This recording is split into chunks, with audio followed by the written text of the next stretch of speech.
नमस्कार। ये है आपका मॉर्निंग रिपोर्ट 1 दिसंबर 2020 के लिए।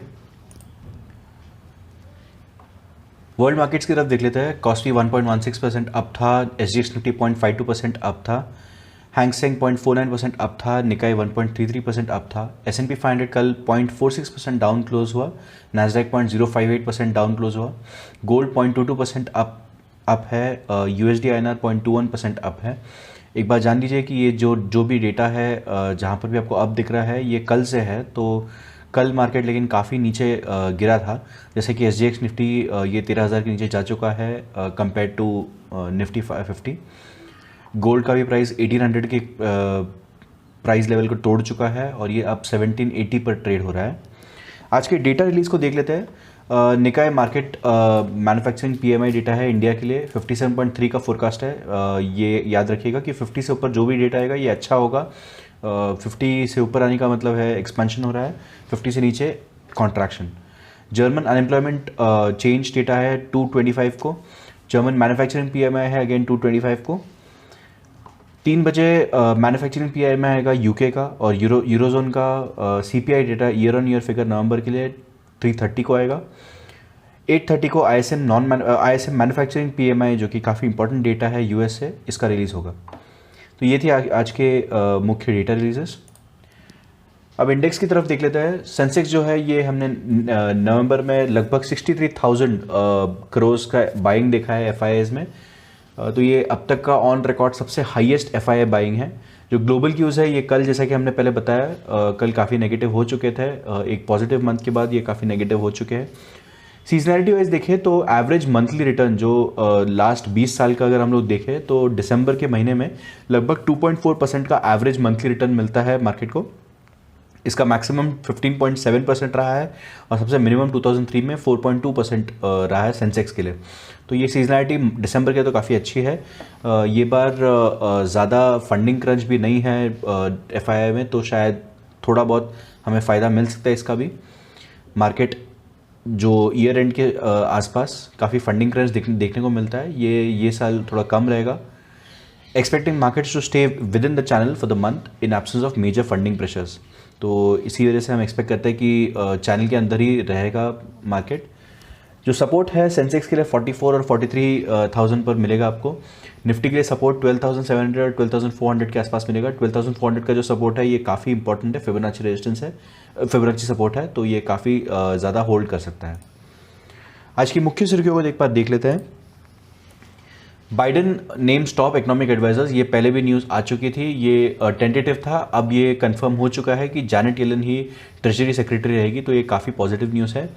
सऊदी अरेबिया में raise Asia crude prices in जनवरी, तो ये सर्वे के मुताबिक ये पता चला है कि सऊदी अरेबिया जो है ये जनवरी में अपने क्रूड प्राइसेस बढ़ा सकती है एशिया के लिए।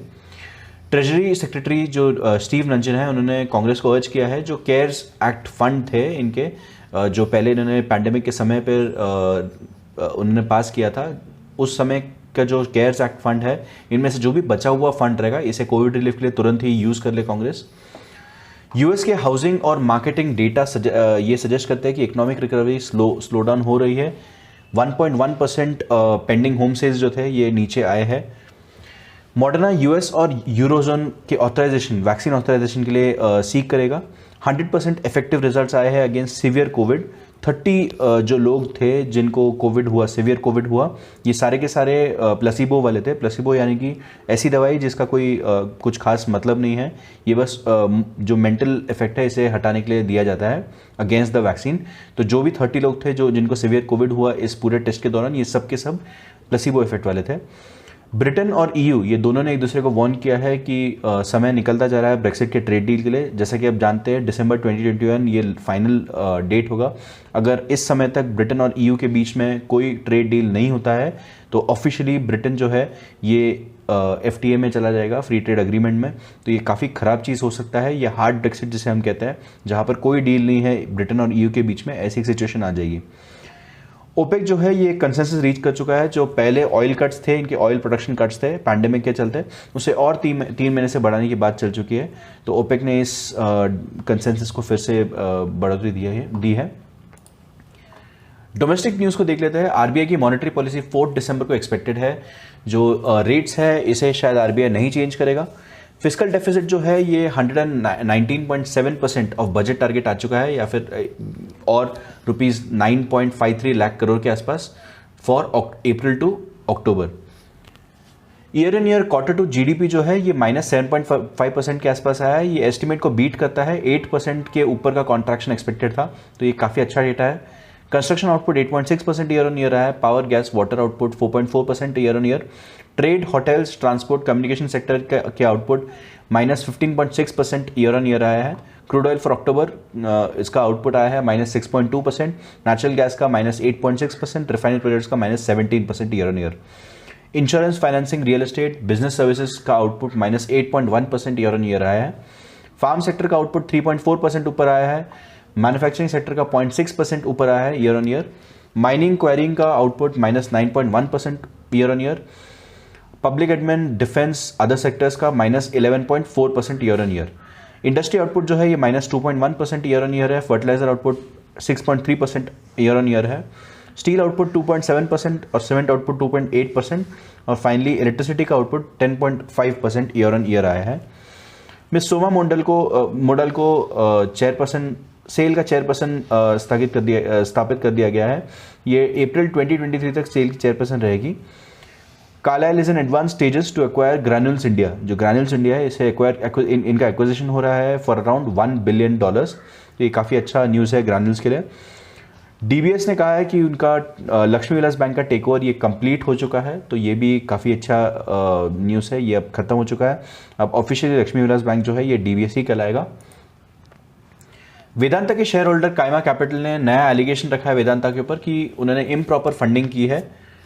बर्गर किंग का जो ग्रे मार्केट प्रीमियम है ये अभी राइट नाउ 40% आगे चल रहा है, अहेड चल रहा है। आईपीओ आने वाला है। आईपीओ से कुछ 20 से 25 रुपए आ सकते हैं, ऐसा ग्रे मार्केट प्रीमियम के हिसाब से कहा जा रहा है पर शेयर। बाबा रामदेव जो है ये रुचि सोया के बोर्ड पर आ जाएंगे। इनके भाई राम भरत जो है ये रुचि सोया के एमडी रहेंगे। इंश्योरेंस रेगुलेटर ने अप्रूव कर दिया है share swap deal between max win and Mitsui Sumitomo, तो ये भी एक अच्छी न्यूज़ है। फ्रेंच इन्वेस्टर ने एसबीआई को वार्न किया है कि वो एसबीआई के बॉन्ड्स को बेच देंगे अगर अडानी का जो कारमाइकल कोल माइन प्रोजेक्ट है ऑस्ट्रेलिया में, अगर इसे एसबीआई फाइनेंस करता है तो। जैसा कि आप जानते हैं इसके खिलाफ काफ़ी ज़्यादा प्रदर्शन चल रहे हैं। अडानी के इस कोल माइन प्रोजेक्ट को जब अप्रूवल मिल चुका है, ऑल्दो ये पार्ट अप्रूवल है, इसे फाइनेंस करने की बात एसबीआई ने की थी, तो इसके खिलाफ काफ़ी ज़्यादा प्रदर्शन हुए हैं क्लाइमेट एक्टिविस्ट के द्वारा। Doctor Reddy's to acquire anti allergy brands from Glenmark in Russia. इसके साथ रशिया के साथ भी और भी कंट्रीज़ है, जो यूक्रेन है, ऐसे जो रशिया के आसपास के जो कंट्रीज़ है, यहाँ के भी जो ग्लेनमार्क के एंटी एलर्जी ब्रांड्स है इन्हें डॉक्टर रेड्डीज एक्वायर कर लेगा।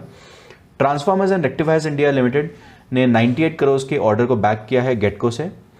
यूनिकेम लैब्स ने यूएस एफडीए का अप्रूवल मिला है उन्हें जेनरिक हाइपरटेंशन और लो बीपी टैबलेट्स के लिए।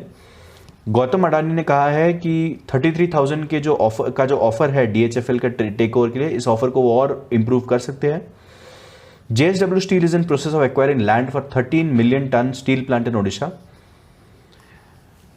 फिच के मुताबिक Vodafone India could lose around 50 to 70 million users in the coming 12 months। इनका जो मैक्सिमम जो बेनिफिट होगा ये जियो को मिलेगा। Over half would go to Jio. Sandeep Kataria becomes the first Indian to be appointed as global CEO of Bata. ये जान लीजिए कि संदीप कटारिया बाटा इंडिया के सीईओ थे अब तक, तो अब वो ग्लोबल सीईओ बन जाएंगे बाटा के।